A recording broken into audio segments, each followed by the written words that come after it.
પશ્ચિમ બંગાળ વિધાનસભા ચૂંટણી પહેલા કેન્દ્રીય ગૃહમંત્રી અમિત શાહે મમતા સરકાર પર સાધ્યું નિશાન. કોલકાતામાં ગૃહમંત્રીએ રાજકીય ચાર્જશીટ દ્વારા ટીએમસીના 15 વર્ષની કામગીરીનો કર્યો પર્દાફાશ. કહ્યું, બંગાળમાં ઘૂસણખોરી અને અરાજકતાની બોલબાલા.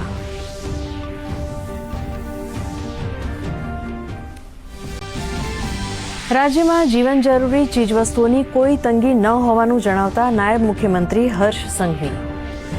23% પીએનજી ગેસ કનેક્શન સાથે ગુજરાત દેશનું પ્રથમ રાજ્ય. હોસ્પિટલ્સ અને શાળાઓને અગ્રતાના ક્રમમાં અપાશે જોડાણ. ખાતર, ગેસ, પેટ્રોલ અને ડીઝલ બાબતે અફવાઓથી ન ડરવા જણાવતા નાયબ મુખ્યમંત્રી. પ્રધાનમંત્રી નરેન્દ્ર મોદીએ નોઈડા ઇન્ટરનેશનલ એરપોર્ટના પ્રથમ તબક્કાનું કર્યું ઉદ્ઘાટન. જેવર એરપોર્ટને ગણાવ્યું ઉત્તર પ્રદેશના ભવિષ્યના વિકાસનું લોન્ચ પેડ. પશ્ચિમ એશિયા સંઘર્ષ અંગે વાત કરતા પીએમએ કહ્યું, ભારત મજબૂતીથી પરિસ્થિતિનો કરી રહ્યો છે સામનો. સાથે જ લોકોને અફવાઓ ન ફેલાવવા પણ કર્યો અનુરોધ. દુનિયાભરમાં આજે ઉજવાઈ રહ્યું છે અર્થ અવર. ભારતમાં રાતના 8:30 થી 9:30 દરમિયાન બિનજરૂરી લાઇટ્સ કરાશે બંધ. જળવાયુ પરિવર્તન અને ઉર્જા સંરક્ષણ પ્રત્યે જાગૃતિ લાવવાના પ્રયત્નો. મુંબઈ, દિલ્હી અને કેરલમ સહિતના રાજ્યોમાં પ્રતિષ્ઠિત જગ્યાઓ પર જોવા મળશે અસર. ગિફ્ટ સિટી બન્યું ભારતનું પ્રથમ આંતરરાષ્ટ્રીય નાણાકીય અને આઈટી હબ. હાલ 1150થી વધુ રજિસ્ટર્ડ સંસ્થાઓ કાર્યરત. ગિફ્ટ સિટીમાં બેન્કિંગ ક્ષેત્ર $106 બિલિયન તો મૂડી બજાર પહોંચ્યું $80 બિલિયન સુધી.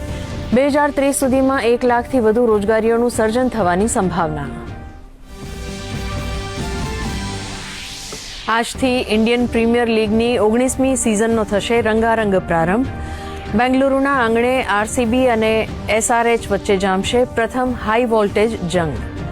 ચૂંટણીના માહોલ વચ્ચે 2 તબક્કામાં યોજાશે આઈપીએલ.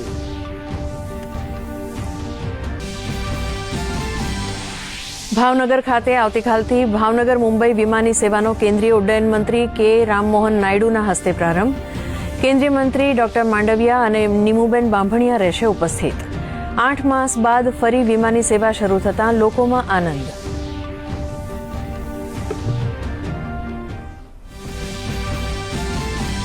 વેસ્ટર્ન ડિસ્ટર્બન્સના કારણે રાજ્યમાં ઘટશે ગરમી.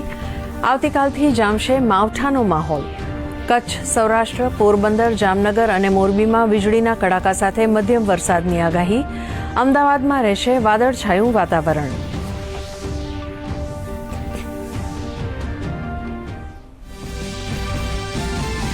રાજ્યમાં સ્થાનિક સ્વરાજ્ય ચૂંટણીને પગલે બેઠકોનો ધમધમાટ. સુરતમાં પ્રદેશ અધ્યક્ષ જગદીશ વિશ્વકર્માની ઉપસ્થિતિમાં મળી બેઠક. દક્ષિણ ગુજરાતના સંગઠનને મજબૂત બનાવવા, ચૂંટણીની વ્યૂહરચના ઘડવા અને કાર્યકર્તાઓને માર્ગદર્શન આપવા અંગે કરાઈ ચર્ચા.